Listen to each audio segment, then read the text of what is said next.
Ku mutumba wa Rwintare ni muri zone na komine Kayanza mu ntara ya Kayanza, ubukene ngo barabaza muri bino bihe.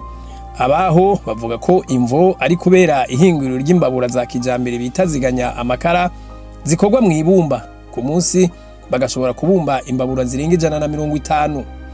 Iryo hinguriro rizikora ryashinzwe n'ugwaruka rwagiye hamwe mu ntumbero yo gukingira ibidukikije no kugwanya ubukene babicishije muri iryo shira hamwe Honey Trade Global. Tanazi Ciza arirongoye amenyesha ko kubera iryo hinguriro ubukene busigaye ari nk'umugani kuri bo. Tuko turaba ibiti, tubona ibiti bigomba guhona. Kandi dusha tubona hari n'ugwaruka rwishi rwahejeje amashuri rwicaye. N'abandi bagifise inguvu badafise ico bakora. Dusha twimvira umugambi ko twoje hamwe tugakora irishira hamwe kugira dushobore gukingira ibidukikije, hongera haboneke n'akazi ku bantu basanzwe bicaye, abashomeri baza amashuri ntibaronke ico bakora guco. Fate nko ngaha nko ku banyagihugu bari ngabegereye ngaha bose ubu bakoresha imbabura biki giti. Urabona ko ubwa mbere nta giti bashobora kubona ngaho kimaze gukura, kubera babitema baja kubicana bikiri bitoye, ugasanga ibidukikije bibandanya kuba kononekara. Dufate ngaha mu abakozi muri abakoraniye ngaha bose mubona harimo baje amashuri. Baje amashuri rero kubera ubuzi bwa leta bugoye, twashe tubaha ubuzi. Murabona harimo abadamu, harimo abagabo, harimo n'abakobwa baje amashuri bataraja kubaka izabo. Abo bose rero gushika kuno mwanya barashimba bakavuga ati twebwe Honey Trade Global shira hamwe ihinguriro biki giti yadufashe cyane. Ekana Conciliance Sabimana abakuru uwo mutumba wa Rwintare amenyesha ko kubera iryo hinguriro ubukene abaza. Ego ico no mugambi wazenga waratugiriye akamaro nka twebwe turi nk'abantu b'abapfakazi, tukarabura ikintu dusahiriza abana. Mugabo rero ho tuziyenga hanye bakaduha akazi, ubunyi abana baronka ibifungurwa kandi bafise ubuzima bwiza.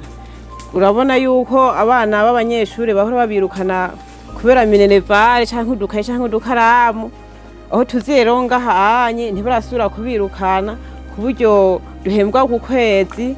Umwana uhembwe ku kwezi rero ikaye yaheze canke ikaramu uca ugenda ukamugurira ivyo bintu akenewe. Yaba n'udusandali byose biradufasha. Ego uno mugambi waje hageze. Nehemia Sinzoyiheba umwe mu banyeshuri bahejeje amashure bakabura akazi, ubu avuga ko babayeho neza kubera iryo hinguriro ry'imbabura bitatera igiti byatumye bibeshaho batazeyinze. Jewe kuva mvuye ku ishuri nkaza mirishira hamwe, ico nungutse nabonye ko ntahise nicara muhira ngo ndira amaboko nkuko abandi batabara amaboko. Ndamaze kubabona akarisho katari gatoya gose ko ndiko ndabibona mu buzima, ndiko ndatera nisununura ko sindagumye hahandi nyene kuva mva ku ishuri. Cyo gituma notera kandi ka mu rundi gwaruka nkanje yuko gokunda ibikorwa rugakura amaboko mu mpuzu, kubera ko leta nitwoyi hanga amaso kuri vyose mu byo yaduhaye no nibi birimwo. Yaduhaye ubwenge, iraduha kuba twomenya yuko dukwiye gukura amaboko mu mpuzu tugakora. Yohani Ndorere umwe mu bigisha abandi kubumba izo mbabura tera igiti amenyesha ko iryo hinguriro ari inzira ijana mu iterambere, na burya benshi bagaya ibumba bakaba mbere ngo barihebeye abatwa aribo bita basangwa butaka, kandi ngo rishobora gukura abantu benshi mu bukene. Aha burya bafungura ngaha nyene, aho sasa tigeze ntavuga ngo nukundi bafungurira aha nyene. Burya nako tagize aha burya niziko aho ririho rya kijambere rindi kandi rinazimvye. Burya aha yatwigije ubuhinga bwinshi, yatwigije ubuhinga bwinshi gose. Irintu zenya irishira hamwe regeye kudufasha ibintu byinshi gose. Abantu bahora babunuriza ku marigara ntibikirimwo, abahora babunuriza haya niyo ruguru ku masantre bita ngo nimwita bahora bigwa ariho babunurije, abandi baja ku mamangazini mu Kayanza ibyo ntibikirimwo.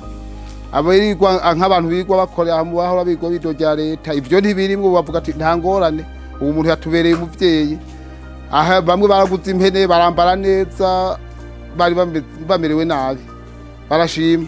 Iryo shira hamwe Honey Trade Global risanzwe rikorera ku mutumba wa Rwintare muri zone na komine Kayanza.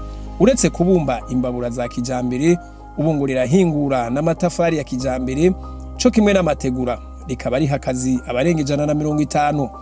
Muri kazoza rigategekanya guha akazi abarenga 1000 kugira ngo bagwanye ubushomeri bongere banafashe gukingira ibidukikije.